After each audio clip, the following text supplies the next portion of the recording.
Let's start with the first game of the weekend. The bye week teams are finally entering the picture, and they're nice and rested and relaxed, and they got their fresh legs, and they're ready to meet teams that just survived a battle, some of them a war.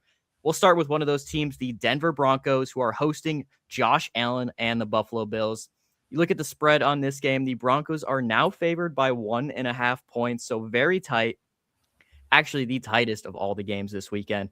But when the lines initially came out, the Bills were actually favored. So Vegas, the odds makers, they're expecting this game to be very close. And I think all of us are kind of expecting it. I've seen a lot of people that are predicting the Bills to win this game over the Broncos, but we'll dive into this.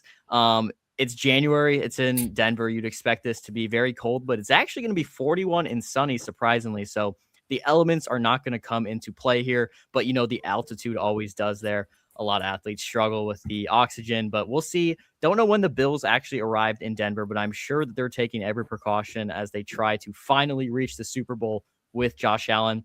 On the other side, the Broncos, they've been home relaxing. They're coming off of a bye, and they really looked pretty decent in those last few weeks, but they played against a Chargers team that sat all of their starters in Week 18, so they really haven't played a real game. I say real in quotes, in about 3 weeks. So I wonder if they come off into this game with a little bit of rust. We'll see how they start. I think that's going to be key to this game.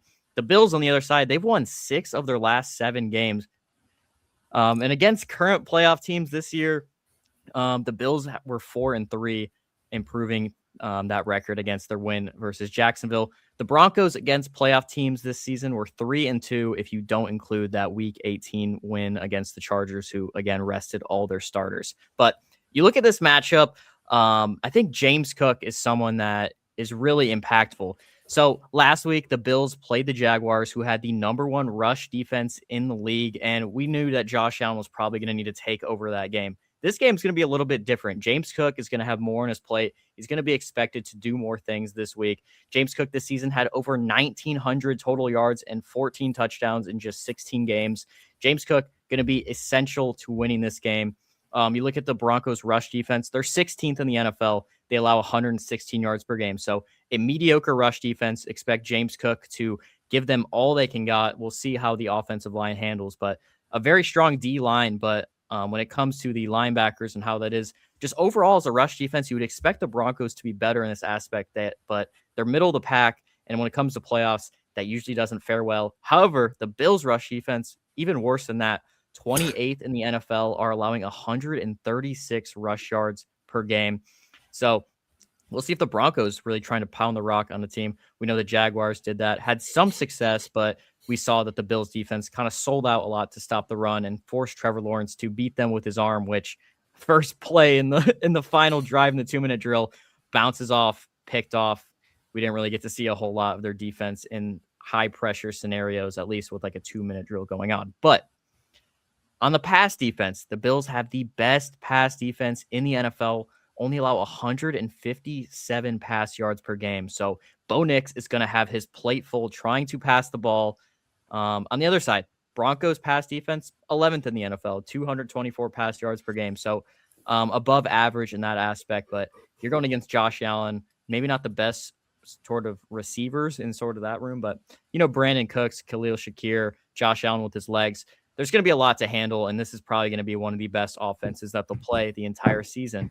But you look at this matchup, Jake, you see both sides of the ball that the matchups are kind of peculiar in this aspect. But you look at Josh Allen, the Bills overall, the pressure that's on them, not having Mahomes, not having Lamar Jackson in the playoffs for once, the kryptonite is not there.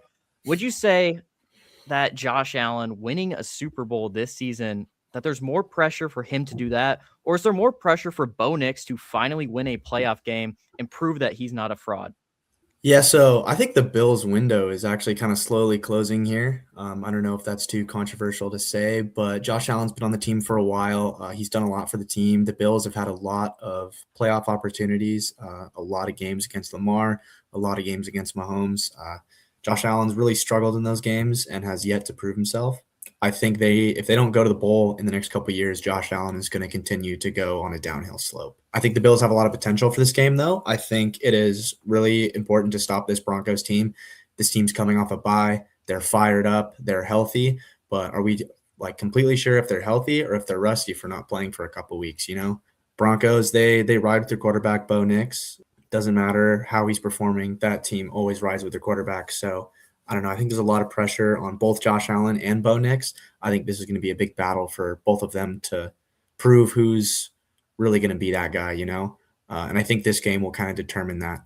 Two defenses that, like you said, have been kind of lackluster in the run, but Bills with an amazing pass defense is going to give Bo Nix a really hard time. I think the key for the Broncos, again, is shutting down the run. So I think that this game relies more on the Broncos defense than it does Bo Nix. Yeah, when I look at this matchup, I think on the Bills side, the Bills' key to victory is Josh Allen is going to have to carry this team once again. I think they're going to try to sell out, and I think their defensive line and front seven is so good that they're not going to completely stop James Cook. He's still going to have probably close to 100 yards, but that's not going to be enough. Josh Allen is going to probably have to have over 250 passing yards, and he's going to need to beat them with their legs, whether it's a RPO, whether it's designed runs in the red zone, those fourth downs and threes where you could, run, you could pass, you could do a scramble drill and just extend those plays. I think Josh Allen, just like he did last week, he's going to have to carry the Bills once again to a win. And for the Broncos, their key to victory is somehow stopping that. I know they can stop James Cook and somewhat limit him.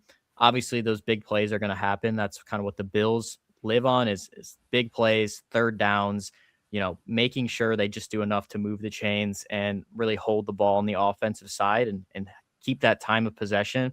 But also when you look at the turnover battle, we're looking at the best pass defense in the NFL on the Bills side. If Bo Nix cannot turn the ball over, limit those turnovers, I'm not saying Josh Allen's going to have turnovers, but Bo Nix is going to have to play safe with the ball. And the run game for the Broncos is going to need to be efficient. It doesn't need to be elite. It just needs to be efficient. RJ Harvey, their number one running back, he does a lot more in the pass game in terms of impact on the game than he does in the run game. He's had a really good rookie season, but this is the playoffs. This is a different level. And the way that they run the ball, I don't think that it's going to be enough. So I'm going to take the Bills in this matchup, giving the Bills 24-20. I'd take Josh Allen. I think it's a quarterback. It's the playoffs. I'm taking the better quarterback, and that's Josh Allen in this matchup. How about you, Jake? Yeah, I got the Bills winning this one too. I'm not going to lie, man. We'll go 28-26 for the final score of this game. I think that Bo Nix is going to struggle against that pass defense. They call him Bo Picks for a reason. I think he might have a bit of a problem with the turnovers. Hopefully he can limit them and prove me wrong this game, but I just don't see that happening. I think James Cook is going to get really active against that weak Broncos defense. I think it'll be a very entertaining game. It'll be close, but I think the Bills are going to take it. Staying in the AFC, let's move on to the next matchup on the slate, and that is the Houston Texans heading to New England to face the New England Patriots. So this game, again, is going to be in Foxborough, Massachusetts. The Texans heading on the road once again. The Patriots playing at home once again. New England has, this stat's crazy. They've won 14 of their last 15 games, and the Texans have won 10 straight. So these are teams that have just been winning and winning and winning. We're talking about, between those two teams on their win streaks, 24 of the last 25 games those teams have played in, they've won. So these are both teams that play excellent defense, and they play really smart and efficient football. These are two coaches that are defensive-minded. They really have a good culture. They have a strong quarterback. I know CJ Stroud hasn't played his best football, but two very good leaders, two very good cultures, two really good defenses. In a way, they are very similar, except the Patriots offense has really been a lot better than the Texans have been. So we look at this, weather not going to be an impact here, just like the last Patriots game, 35 degrees at kickoff. We look at these teams against other playoff teams. The Patriots now 3-2, the Texans 5-4. So the Texans have a little bit more experience playing better teams this year. But the main thing is the defense. So Patriots pass defense is 9th in the NFL. The Texans is 6th. Patriots run defense, 6th in the NFL. The Texans 4th. In terms of total defense, the Texans are the best in the NFL. Number one defense. Patriots are 8th. So these are two teams that are very good on defense. They get pressure when needed. Patriots D-line is not great, but they found a way. This past weekend against the Chargers, they had 6 sacks and 2 forced fumbles on Herbert. And very similar, the Texans against the Steelers, 4 sacks, 2 forced fumbles on Aaron Rodgers. But the Texans also had 2 defensive touchdowns. Um, their Texans defense scored as many points basically as their offense did. So we look at this matchup, 2 teams that pride themselves on the defense, but the Patriots offense is just a little bit better. However, they really struggled in the first half. Drake May had 2 turnovers in the first half, no touchdowns. That was really looked like kind of how he did early in the season. If you look at the Steelers game, week 3, the Patriots, he had a few turnovers in that game. The Patriots had 5 total turnovers. And that's kind of how they looked in that first half. It was really rough. They went into halftime with a slight lead over the Chargers, but really turned it on the second half. Drake May, 14 of 17, touchdown, no turnovers. So two different sides of their offense. You had the one where it's kind of the old Drake, rookie Drake, young quarterback, get exposed a little bit against a good Chargers defense. Second half, he looked composed like that MVP, was making all the smart and correct checkdowns, had that deep ball to Hunter Henry for the touchdown, and just looked a lot more efficient. But this is a Texans defense that just completely changes the game. They wreck the game. They flip it over its side. And they really just kind of have their way with you. I mean, the Texans D-line has 2 monsters. They got Will Anderson, and then they got Danielle Hunter. Will Campbell, Patriots left tackle, really struggled in this past matchup. He had, I think, 3 sacks allowed, and they really just did not look good. Khalil Mack was dominating the offensive line. So it's not a great matchup for the Patriots.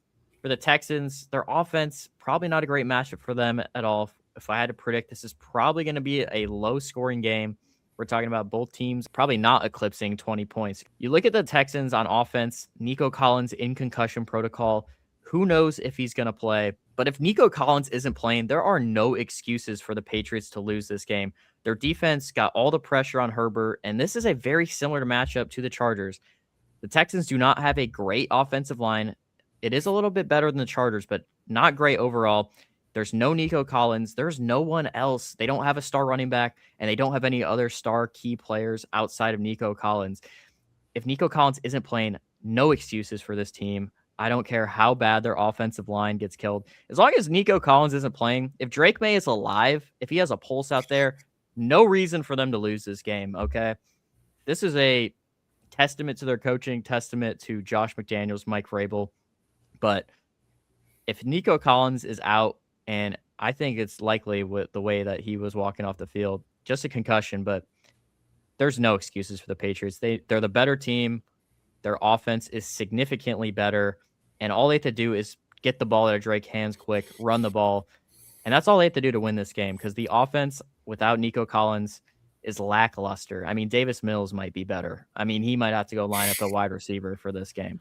But for the keys to victory, I think the Texans' key to victory, their offense needs to score in the red zone. So the Patriots, on one side, they allow the least amount of red zone possessions to other offenses. So teams get in the red zone against the Patriots defense less than any other team in the NFL. However, when teams are in the red zone against the Patriots, they are the number 1 scoring offense in the red zone, any team against the Patriots. So the Patriots allow the least amount of teams to enter the red zone, but when you enter the end zone against them, you're number 1 at scoring. On the Patriots side of the ball, I think their key to victory is running the ball. If they can run the ball efficiently against the defense, they can avoid Drake taking those big hits. If they can just run the ball and get about 4 yards per carry or more, it'll open up their play action, and we've seen Drake on the play action. The tight end usage, the crossing routes, Stephon Diggs. Play action is the key for this team, and they have to do that by establishing the run. It also just helps with how bad their pass protection is. So that's the Patriots' key to victory. If you enjoyed this, hit like, subscribe, and drop your divisional round takes in the comments. Appreciate you all for watching. We will see you in the aftermath.